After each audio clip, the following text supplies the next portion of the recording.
Recording of transaction. Recording of transaction कोई financial कोई business है तो उसमें हम लोग को कैसे करना है। Recording of transaction books of original entry.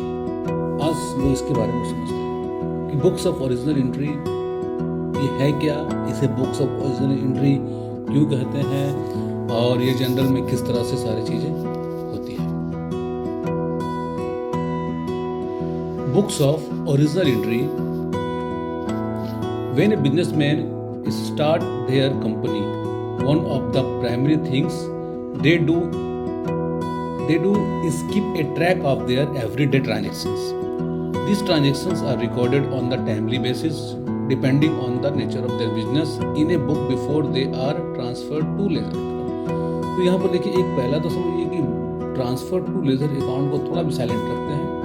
तो यहाँ ये समझते हैं कि कोई एक बिजनेस हो रही है, उसमें से चीज़ें जो होती हैं, जो भी ट्रांजेक्शन्स होती हैं, जिसका मॉनेटरी वैल्यू होता है, उसको रिकॉर्ड करना होता है। और रिकॉर्ड करने के बाद ही हम लोगों को समझ में आता है कि आगे क्या होने वाला है, क्या सेल्स होने वाली है, क्या परचेज होने वाला है, क्या एक्सपेंसेस होने वाली, सारी चीज़ों का एक डिटेल्स हम लोग इसमें बुक्स ऑफ ओरिजिनल एंट्री में हम लोग करते हैं।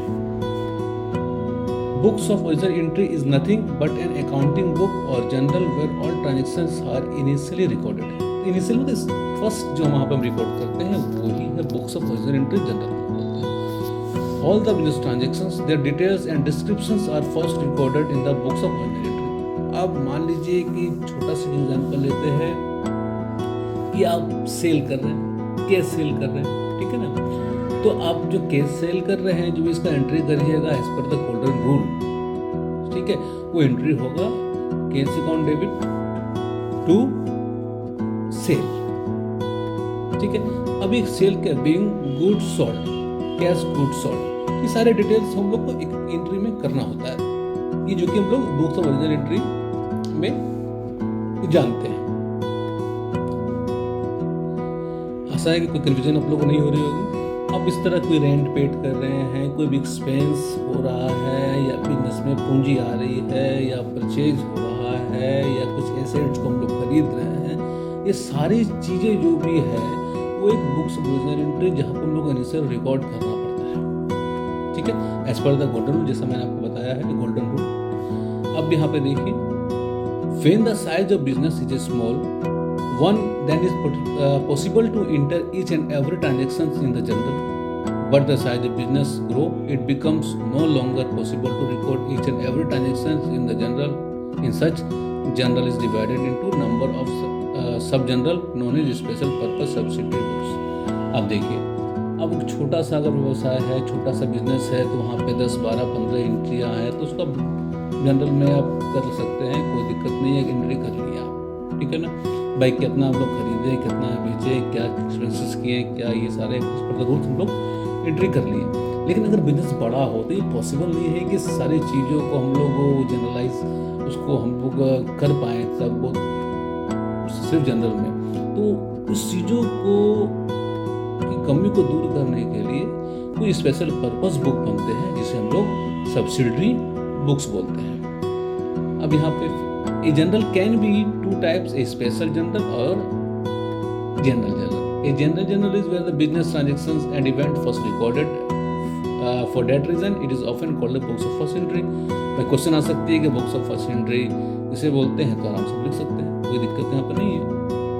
अब books of original entry general, every, देखिए सब इंपॉर्टेंट पॉइंट्स है, थोड़ा ध्यान रखिएगा। Every business transactions is recorded in general journal, ठीक है। The general journal is called the books of original entry. A journal is a chronicle order of transactions. They are in date order. अब क्या है, अब माने कि कोई काम अगर 5 जून को हो रहा है, कोई काम 5 अप्रैल को हो रहा है, तो पहले 5 जून को लिख लें, फिर 5 अप्रैल को लिख लें, तो ये तो क्रोनिकल ऑर्डर नहीं हो रहा है, डेट वाइज रहेगा, जैसे कि 5 अप्रैल, 6 अप्रैल, 10 अप्रैल, मई, फिर जून, फिर जुलाई, इस तरह करके वो चलेंगे। तो जब ये एंट्रीज हम लोग करते हैं, उस एंट्री को हम लोग जनरल एंट्री कहते हैं। Journal is one of the basic books of original entry in which transactions are originally recorded in the chronicle order, day-to-day order, according to the principle of double entry system. अब double entry principle सबको पता है, पहले पढ़ चुके हैं. Of types of books of original entry, general journal is to record the transaction not recorded in special journal.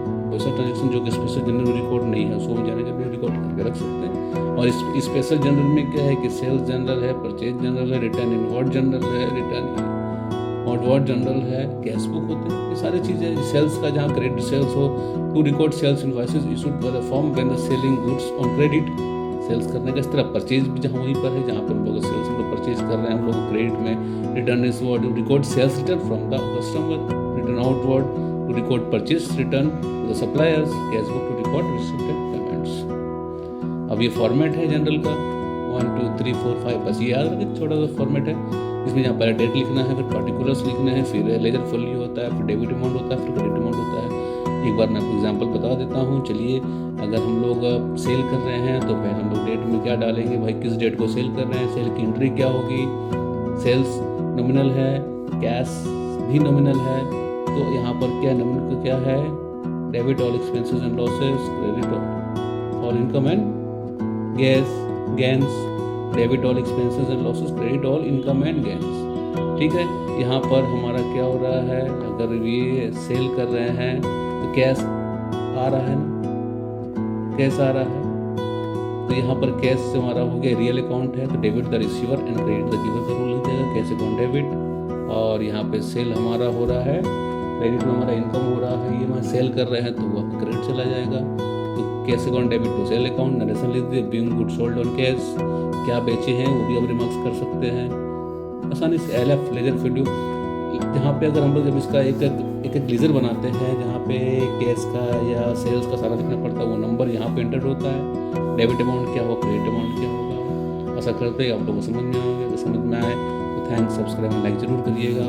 धन्यवाद.